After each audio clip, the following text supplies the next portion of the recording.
What's up, everyone? John Rettinger here with the series I like to call Ask the Buffalo, where you can ask me anything you want from the world of tech and even my personal life. These questions are not screened beforehand, so they are coming right from my mind, out my face hole, and onto your screen. You can ask questions one of two ways. We put up a post on technobuffalo.com and you can ask your question there in the comments. Otherwise, you can send a message to @technobuffalo with the hashtag AskTheBee, and you can ask whatever you like. These are going to be weekly segments, and we're going to answer, 8 to 10 questions depending on the answer.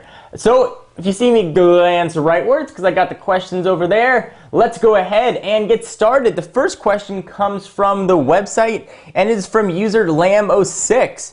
Do you think the iPhone 5 will come out in June or July? Should I wait to get the iPhone 4? I can't wait. Out of all the questions that I get, this is probably one of the most popular. Should I buy the iPhone? Should I not buy the iPhone? And it seems to be true with every single Apple product. They generally have about a year release cycle, so if you don't get it in that first 3 months, in the back of your mind, if you're a nerd, you're probably thinking a new one's coming out.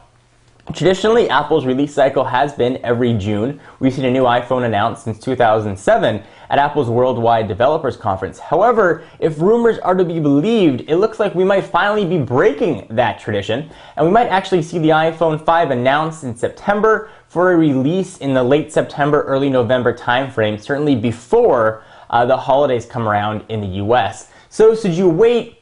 If you have to have a new phone, if your phone is shattered into a million tiny phone pieces, then don't wait. If you have a phone that works and you just want one because it's fun, shiny, new, and now it comes in white, then your best bet is going to be to wait until launch day, get in line, and get one of the new iPhone 5 or the iPhone 4S. Who knows what they're going to call it. All right, so the next question comes also from the website. This is Matt Kurzinski. Hey, John. With all the different phone unboxing you do, with the majority being Android, is there really anything dramatically distinguishing between them? Or do they all seem to run together after a while? That's a very good question. So Techno Buffalo, we get our hands on almost every Android phone out, and oftentimes I can do those unboxings with my eyes closed. So check it out. We've got a 4.3-inch screen with a WVGA resolution of 800 by 400. We've got 4 capacitive buttons at the bottom. We've got your menu button, your home button, your back button, your search button. On the left-hand side, we've got a volume rocker. On the right-hand side, we've got your power and lock switch. Top, 3.5mm headset jack. And on the top and bottom, we've got dual noise-canceling microphones. On the back, we've got an 8-megapixel shooter that can shoot video in 720p and a front-facing camera that can shoot pictures in 1.3 megapixels. The fact is, a lot of these phones look exactly the same and have exactly the same specs, with very little distinguishing factors to them. So they do tend to blend together when you see so many of them. That doesn't mean that I don't enjoy doing them. I'm a huge phone nerd. Before I started doing these videos, I used to go out and try and buy every phone that I could, and then I'd use them for a couple months, and I'd sell them on eBay or Craigslist, and I'd lose about $100, and I'd buy something new. I love these phones. And even though they all do kind of blend together, it doesn't take away from the excitement of trying something new. However, I do love when there's a phone that tries to break from that traditional form factor. Something like the Kyocera Echo. It might not be a phone that I would want to use on an everyday basis, but I love the fact that it exists and it's new. The HP Veer, it's something tiny and small we haven't seen before. It's something unique. So I love when these phone companies innovate. The Sony Ericsson Xperia Play is another example. It's cool to have a gamepad there, especially if you want to get your emulator on. You can rock some Super Nintendo. A lot of fun. So they do blend together, but I like when things are a little bit different as well. It spices up the phone flavor, if you will. And that was my spicy hands. All right, let's go to the next question. This one comes from Dahlia. What kind of kid were you in high school?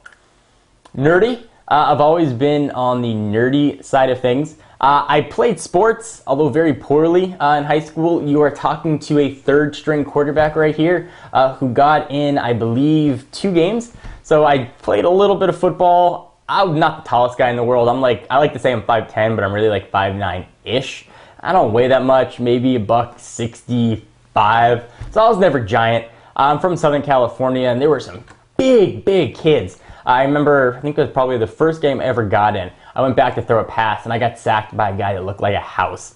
But that's more information than you asked for. I was nerdy. I tried to be nice sometimes, certainly in high school. you're not always as nice as you want to be. If I could go back, I would try and be much nicer to everyone. High school I didn't realize how hard high school can be for a lot of people, so try and be nicer. That's my general bit of advice. All right, so the next question comes from Petroian. How do you get to naming Techno Buffalo? I think he's asking, how did I name Techno Buffalo? The answer that I like to say is I did my undergraduate, went to university if you're outside the US, from the University of Rochester in upstate New York, right near Buffalo. But the real answer is it was an available URL. I wanted to have techno in the name, and I wanted a strong identity, a strong iconography. And the Buffalo, I kind of liked. It was strong, you knew what it was. And eventually, I want to branch out the Techno Buffalo name, so I don't want it to just be consumer electronic. I like to have a tablet-focused site. I like to even have a car-focused site at some point. And I want to use that same Buffalo name. It's been so long sort of branding it. I wanted to have something that would be identifiable. So that is your long answer to your question. I tend to do that. The next question comes from Magic Geek Magic. How would I be able to get a job like yours? I've said this many times. I wake up with a huge smile on my face every day because I get to live my dream. I get to talk about technology for a living. Now, there's some days that are hard and I don't always enjoy it every day. But the fact that I get to do this for a job, and the fact that you guys in the audience support me enough to give me the opportunity to do this for a job, means more to me than I could ever communicate, more than any giveaway could ever show. You guys have just let me live my dream. I got to do this about 90% because of luck. I had good timing. I was one of the first tech guys on YouTube that were doing this. There were a few that sort of paved the way. Guys like Chris Pirillo, for example, was sort of doing the tech TV thing beforehand. And they really sort of paved the way. But I was one of the early guys, at least, on YouTube. Right now, it's a very crowded field, and it's hard to sort of get in and get noticed. We've done a whole series of advice videos on Techno Buffalo, on advice for aspiring YouTubers, and how to get noticed and how to get products. The best advice that I can give is find your own voice. Be unique, show your personality, brand yourself. You don't have to go out and spend all the money for products. You can talk about trends. You can take advantage of YouTube search functionality and tagging to get your videos to come up.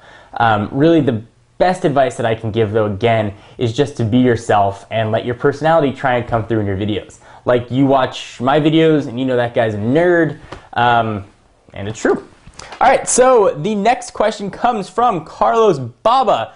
John, what are your thoughts on the next Android ice cream sandwich? From what you know about it, will it be a key upgrade for users? If you saw my Android rant, I ranted about Android being fragmented. Ice cream sandwich is going to bring the tablet world, the phone world together in harmony. There you go. Synergy. Finally, hopefully we're going to see a unified platform. Hopefully there'll be carrier support. They claim that there would be. So yes, Ice Cream Sandwich should unify the platform. That should greatly reduce fragmentation, which should be awesome for developers, put better apps on your phones, and should make it a little bit easier for some of the other software developers. So let's go ahead and move on to the next one. This one comes from Twitter, from Scavin Metzden. What do you think mobile phones can do by 2020? Hashtag AskTheBee. Well, if you look at trends for mobile phones right now, there are kind of a couple cool things going on. First, I think we're going to see Pico projectors in everything. Tiny mini projectors that you can show. Hopefully at that point it'll be full 1080p video on as big a screen as you want. You can turn your phone into a full 55-inch flat screen. I guess it'd be super flat if your wall is. Display, I think that's something we're definitely going to see. 3D is really becoming more and more popular. By then, hopefully, we'll have some sort of glasses-free, non-headache-inducing 3D technology. Certainly, we'll see faster and faster processors. We'll see quad-core, octa-core, whatever, 16-core. What comes after that?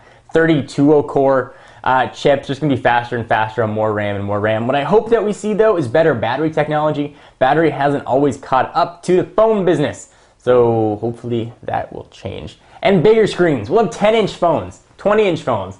You'll have to have a briefcase to carry around your phones like your Zach Morris again. The next question, this is the last one, comes from Punkypon ZOR. This one's also on Twitter. I did an extra head nod for emphasis. Do you think Android OS would be less laggy with future updates? Had a Thunderbolt and had some issues with it freezing. Android OS, I don't think is very laggy. I think oftentimes what you see with Android, because it's not vertically integrated, meaning Google doesn't make all the hardware and the software, is oftentimes the software is not optimized to take advantage of the hardware. And your particular Thunderbolt might have been one of those cases. I know that HTC has issued a few updates, with Verizon to sort of speed up that process. I don't think Android is very laggy. I think oftentimes you have to do a bit of application and resource management to get the fastest experience possible. Some people root their devices and put on custom ROMs, but if you just want to deal with a stock phone, I think Android can generally be pretty quick. Sometimes people think it can be laggy in the browser, and oftentimes that's because Flash is on, but with Flash 10.3 now, that should reduce it.